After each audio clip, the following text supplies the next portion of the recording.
Saya Muhammad Alif Syahbanan sebagai Komunijo. Saya Randy Kurniawan, Syekh Arok. Pada suatu masa ada kerajaan Kediri yang berada di Jawa Timur. Kerajaan tersebut dipimpin oleh seorang raja, yaitu Tunggul Amet. Rakyatnya makmur dan tentram.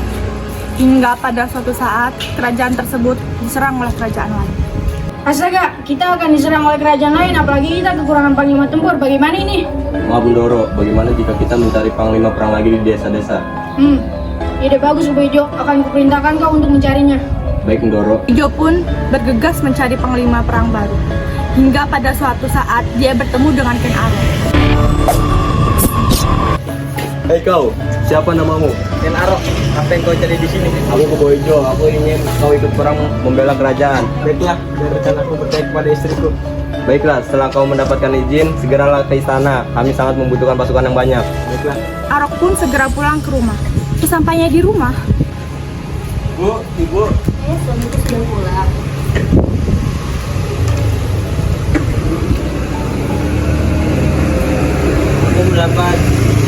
ketika aku mendapat perintah dari Kediri ini berperang boleh tidak? Ya, aku mengetahui. Aku takut kehilanganmu. Jika kau tak kembali, bagaimana dengan anakmu? Ya, bagaimana saya bisa kembali? Tenang, jamin 100% ayah pasti kembali. sementara itu di kerajaan Kediri, Baginda, saya telah mendapatkan orang yang pantas raja. Betulkah? Siapa dia? Ken Arok, Baginda. Baiklah, jika dia telah memiliki istri, dia boleh membawanya kemari. Baik Bundoro. esokan harinya Keboijo menjemput Ken Arok dengan keluarganya. Setibanya di kerajaan, mereka disambut ramah oleh keluarga kerajaan. Selamat datang di kerajaanku. Terima kasih, Bundoro. Dan saat itulah Ken Arok bertemu dengan Kenides untuk pertama kalinya. Mari ikut bersama saya. Terima kasih. Sedangkan Tohjaya bertemu dengan Anusapati, anak Kenides dan Tunggul Amet. Anusapati menjadi sahabat Tohjaya di kerajaan. Esokan harinya perang itu terjadi.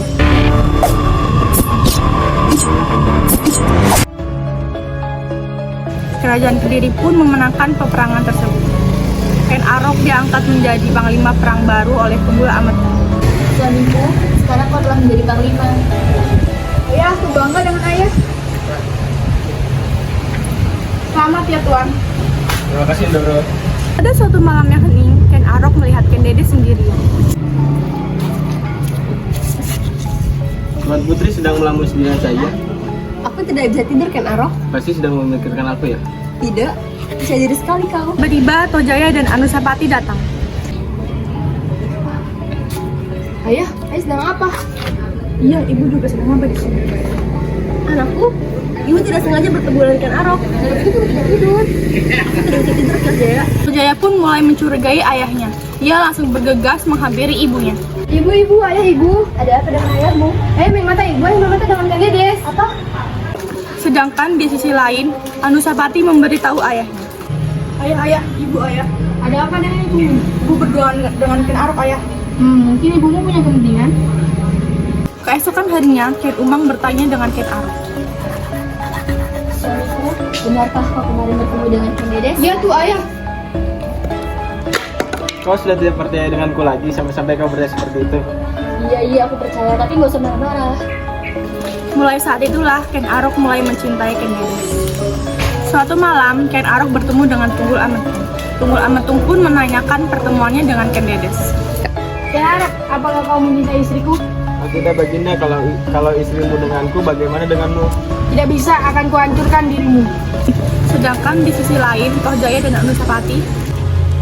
Tohjaya, bagaimana jika kita menjadi saudara? Kita sudah menjadi saudara, tapi kenapa kau bertanya? Aku rasa kita akan menjadi saudara lebih dari ini. Nah, bagus dong. Suatu hari, Ken Arok pergi ke rumah Empu Gandhi.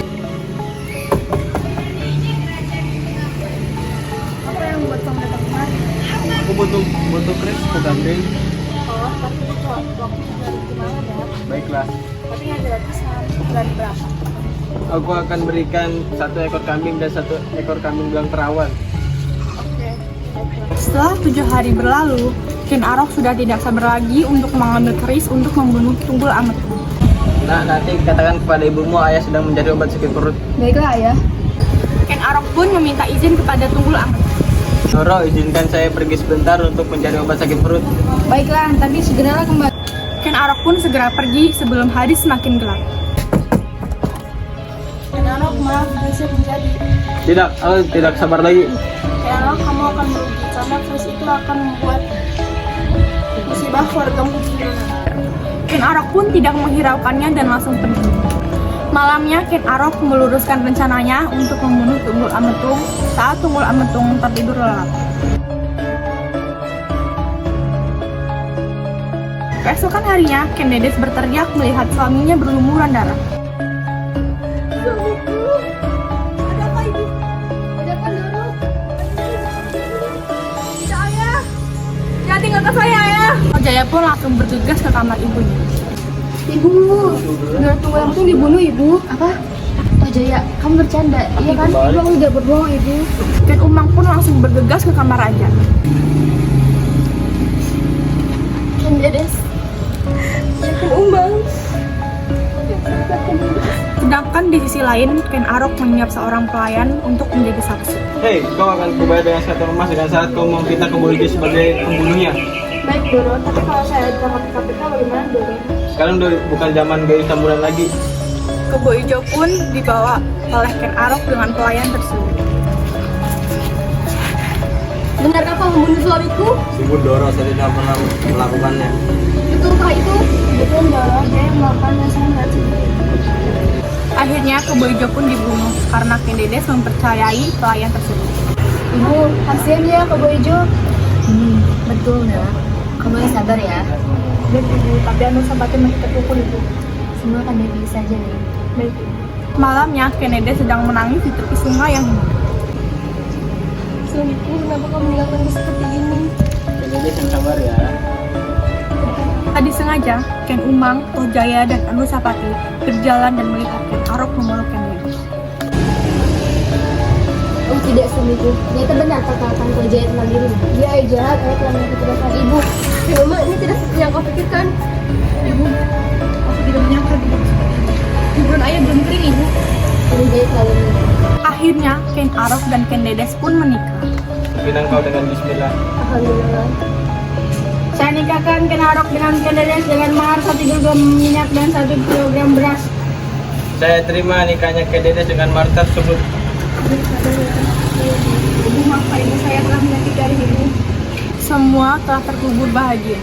Namun, lambat laun, Anusapati mendengar kabar apabila Ken Aroklah yang telah membunuh ayah.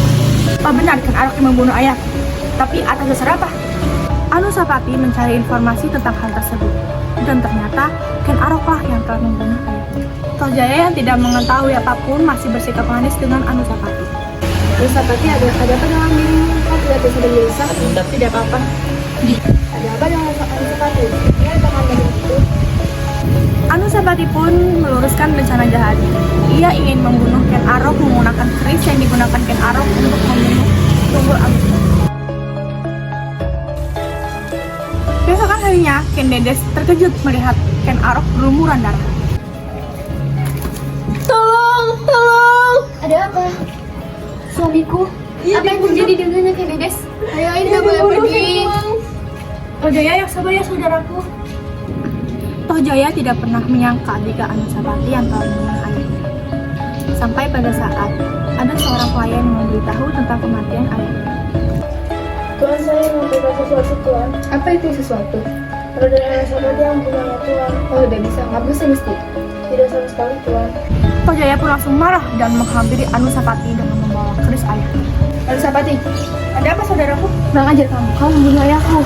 Hak siapa? Ayahku dulu juga yang membunuh ayahmu. Benar itu Tuhan. Dan anakku yang membunuh Tunggul Ametung. Udah bisa. Kamu harus mati. Astaga, darahnya banyak. Boleh. Kamu harus mati. Pelayan itu juga dibunuh oleh Tohjaya. Tohjaya pun menjadi Raja Singosari. Namun Tohjaya juga ikut meninggal dibunuh oleh keturunan dari Anusapati. Akhirnya, baik Tohjaya maupun Anusapati tidak ada yang menjadi Raja Singosari. Sekian dari kami. Wassalamualaikum warahmatullahi wabarakatuh.